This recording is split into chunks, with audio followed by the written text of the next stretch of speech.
to take a screenshot without closing a page that you already have open and you want to take a screenshot just so you can use it later.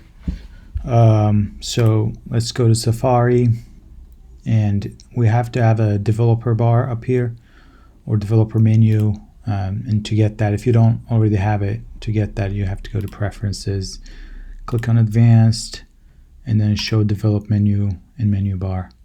So now that we have this develop bar, you can go ahead and browse to our website, screenshot, wiki, just a random. Now we have this page and we want to take a full screenshot, scrolling screenshot of this page. What we do, we could either right click and go to inspect element, or we also have this, well, it says close now, but it says show web inspector.